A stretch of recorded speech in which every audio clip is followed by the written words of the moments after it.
Hello friends, welcome to my channel. Today here we are with a new topic, nutrition in plants. In this video we are going to learn two modes of nutrition. Before that we will see what is nutrition. The utilization of food by our body is known as nutrition. Do you know friends, some food have nutrients. From that nutrients, our body is fit, such as egg. Egg has protein in it. Potato has starch present in it. Onion, chili, these are some vegetables which has nutrients.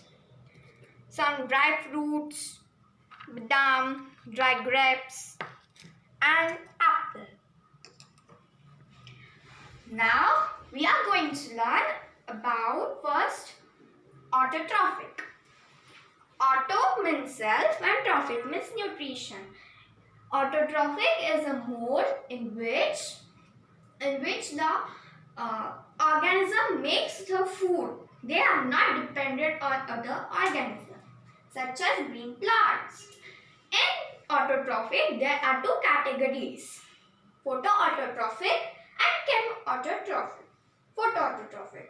Photo means light, auto means self, trophic means nutrition. In this category of autotrophic, the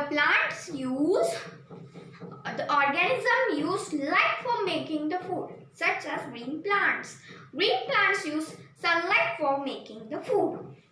Next is chemoautotrophic. Chemo means chemical, auto means self, and trophic means nutrition. In this mode of nutrition, the organism use chemicals for making the food, such as sulfur bacteria and fungi bacteria. These both bacteria use chemicals for making the food. Now next is heterotrophic. Hetero means different, trophic means nutrition. In this also there are some categories. Heterotrophic means it is a mode of nutrition in which organisms are dependent on the other organisms. These organisms are dependent on these organisms. First category is herbivore.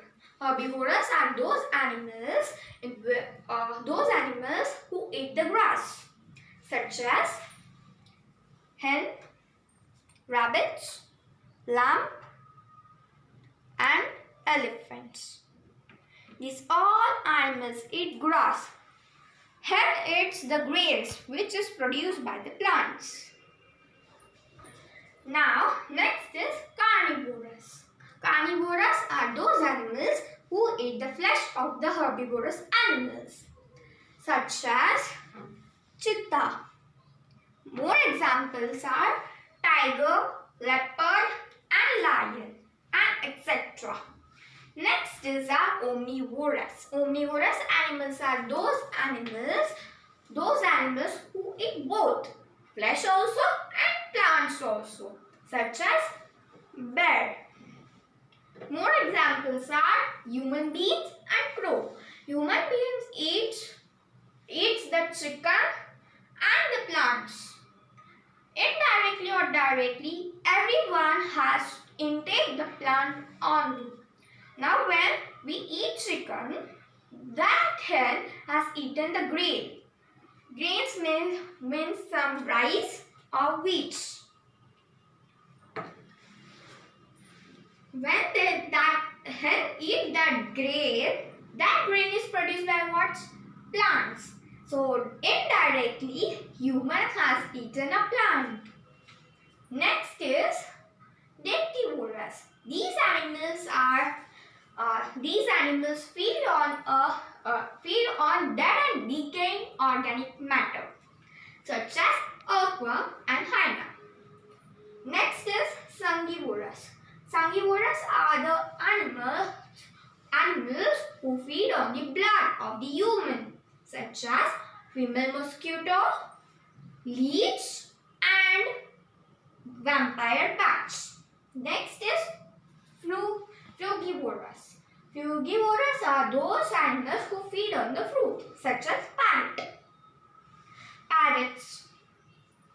Parrot. Okay. Next is insectivorous. Insectivorous are those plants or animals who eat the insects. For example, a Venus flytrap. It is likely shaped like this. It has a mouth. In that, some fruity juices are there, which get stick. The insect gets stick to that fruity juices. Insect gets attracted to it, goes there to take the nectar. Okay, to take the nectar.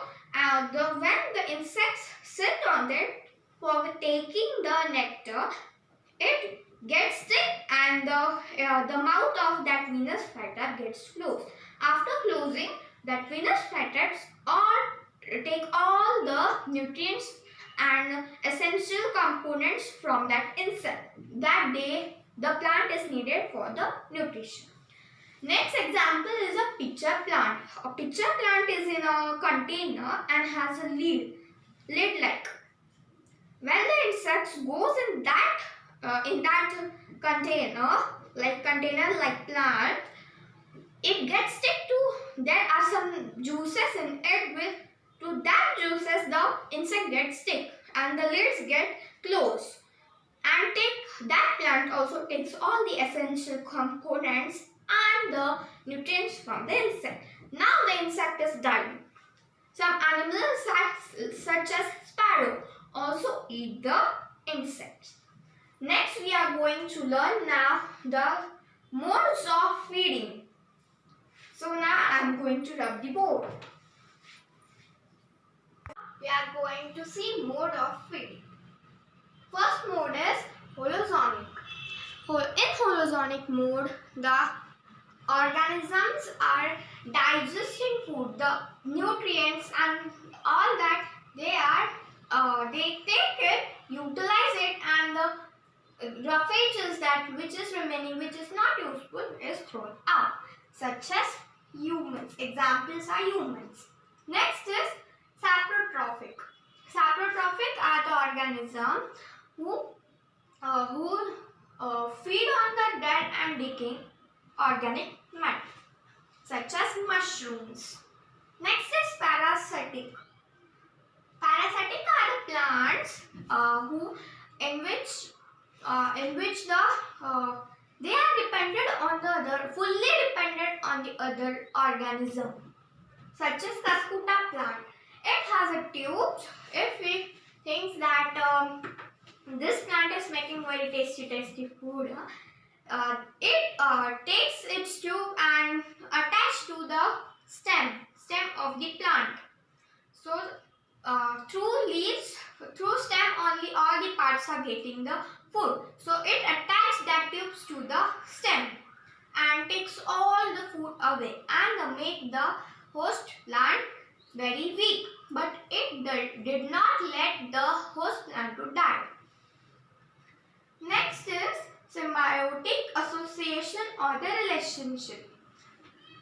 This relationship in which two plants are like a best friends, such as fungus and algae.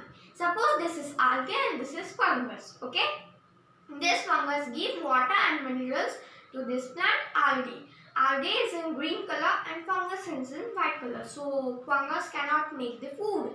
So this plant makes the food. This plant gives water to this plant. It takes sunlight and chlorophyll and also take carbon dioxide, make food and give it to this plant. Like this process is going on, and this relationship is only called as symbiotic relationship. So I hope you would understood the concept. In next video we are going to see the photosynthesis process, and I hope you have understood the concept. Please like my video and also subscribe my channel and share it to your friends so that they also could understood the concept.